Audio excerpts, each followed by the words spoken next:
और ये जो जिस स्थान पर आप बैठे हो इसका नाम है भक्तमाल आश्रम। ये भक्तमाल क्या है? क्या है ये भक्तमाल?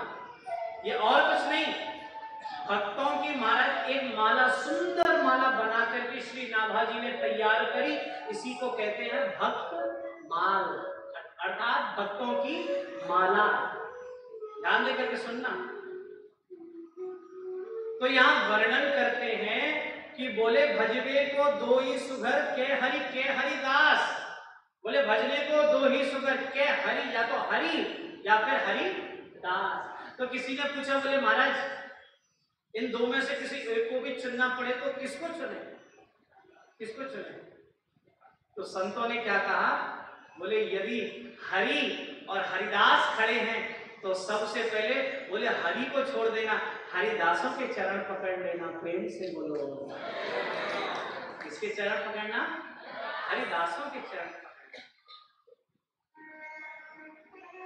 और हरि और हरिदासों में वैसे भेद नहीं है, बिल्कुल भेद नहीं है, लेकिन एक भेद है। श्री कृष्ण ये देखते हैं कि बोले ये पापी है, ये पुण्यात्मा है, कभी कभार ये देख लेते हैं, है?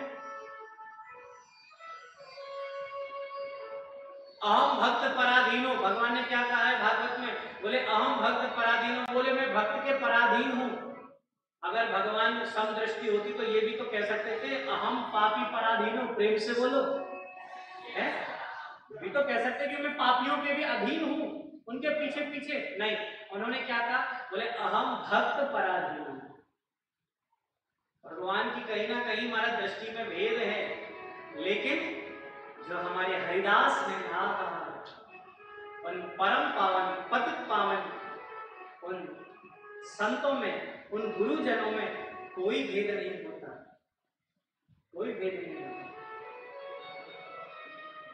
वो लायक और नालायक दोनों के ऊपर कृपा करते हैं, वो पापी और पुण्यात्मा दोनों के ऊपर कृपा करते हैं। एक बार के लिए संत गुरुजन महाराज पुण्यात्मा के ऊपर कृपा न करें, लेकिन पापी के ऊपर तो महाराज पहले कृपा दृष्टि डालते हैं। प्रेम से बोलते,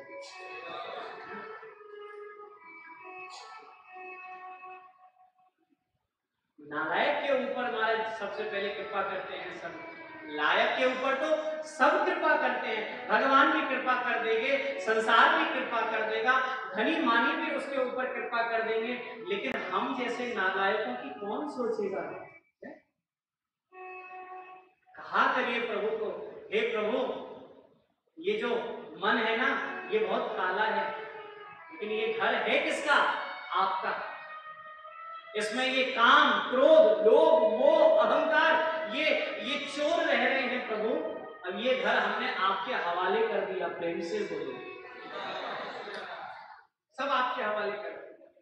अच्छा, हम आपसे पूछते हैं, जब आप किसी घर को बेचते हो, जब आप किसी घर को बेचोगे तो उसमें जो दरवाजे हैं, उसमें जो कीड़े हैं, मकड़ियां हैं, मक्खी मच्छर हैं, वो फिर आपके संग आएंगे कि जिसको दिया है उसके संग जाएंगे? प्रेम से बोलो, अरे बोलो। हम उत्तर पूछ रहे हैं आप लोगों से।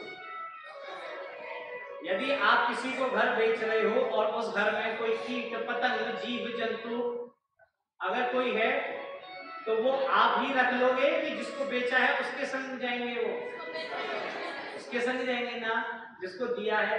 ऐसे ही जो ये हमारा मन रूपी घर है, ये हमने भगवान को दे दिया।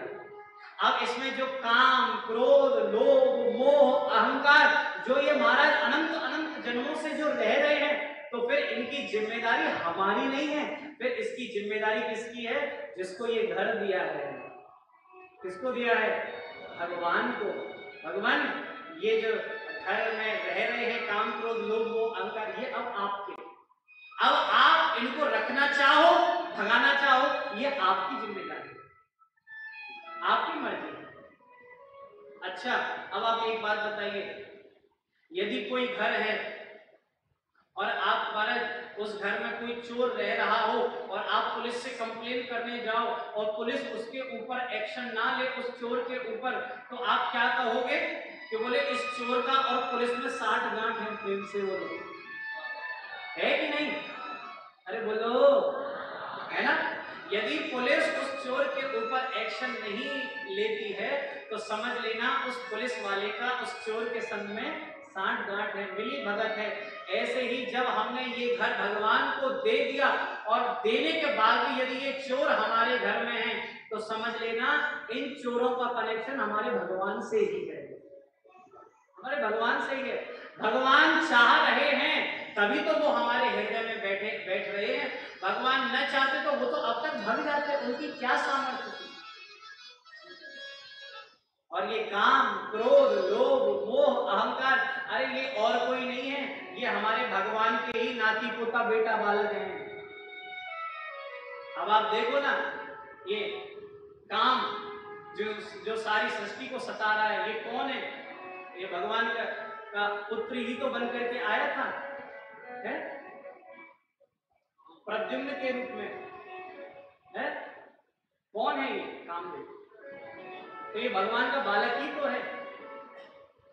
तो ये और कोई नहीं है, ये भगवान के ही महाराज सगे संबंधी है।